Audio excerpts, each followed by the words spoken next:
کوئی نہیں، دنیا سے تو کیا لے کے گیا؟ دنیا سے صرف 2 چادریں لے کے گیا،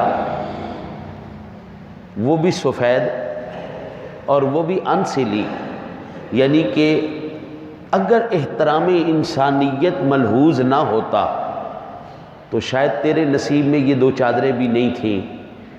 رسول کائنات صلی اللہ علیہ وسلم نے فرمایا نہیں بھائی، یہ شاہکار خدا ہے، یہ شاہکار خدا ہے، اس کی بے عزتی نہیں کرنی۔ روح نکل جانے کے بعد سب سے پہلے اس کو غسل دو۔ اگر تقاضۂ بشری کے تحت کوئی جسمانی نجاست اس کے اوپر لگی ہوئی ہے تو قبر میں دفن ہونے سے پہلے اس کا جسم بدبو سے جان چھوڑ جائے، پاک ہو جائے، صاف ہو جائے۔ یہ شاہکار خدا ہے، خبردار اس کی توہین نہیں کرنی، اس کو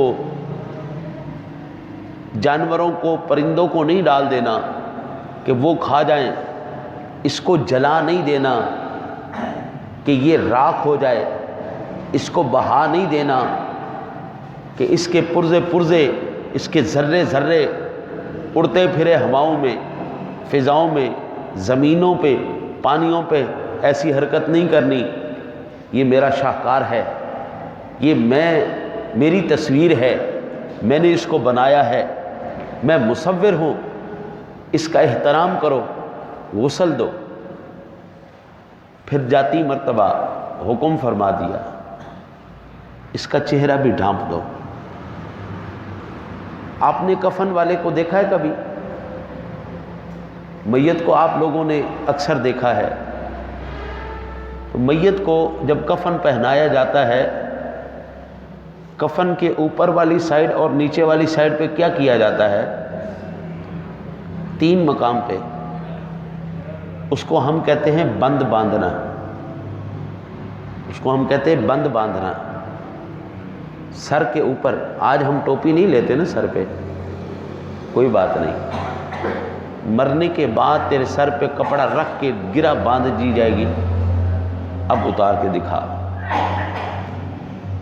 پاؤں ہم قابو میں نہیں رکھتے نا جی، مرنے کے بعد میرے پاؤں کو کفن پہنا کے باندھ دیا جائے گا، اب دوڑ کے دکھا۔ ایک بند یہاں پہ باندھا جاتا ہے پیٹ کے اوپر، تاکہ شرمگاہ ننگی نہ ہو سکے، وہ پردہ کھل نہ جائے۔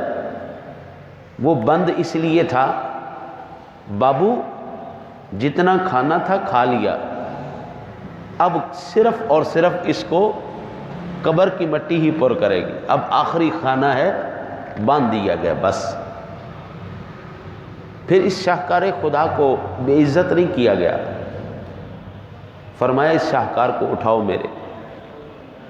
4 لوگ کندھا دو اس کو، چارپائی پہ بٹھاؤ، چارپائی پہ لٹا کے 4 لوگ اٹھاؤ، جتنے بھی زندہ ہیں وہ پیچھے رہیں، اس کو سب سے آگے رکھو اور لے کے چلو، اور بلند آواز سے کہو اشہد ان لا الہ الا اللہ وحدہ لا شریک لہ واشہد ان محمدا عبدہ ورسولہ۔ کہتے ہیں نا جی کلمہ شہادت بولتے ہیں نا بلند آواز، بولو اشہد ان لا الہ الا اللہ، اللہ کا نام اونچا کرتا جا کہ تو چلا گیا، تیرے رب کا نام باقی ہے، دنیا میں ہر ایک جائے گا۔ یہ سبق بھی تھا، میرے اس شاہکار کے بعد اٹھانے والے اب تیری باری ہے۔ اب ایمان سے بتاؤ، حضرت عبداللہ ابن مسعود نے جو یہ بات کہی ہے، یا تائب ہو جا یا متقی ہو جا،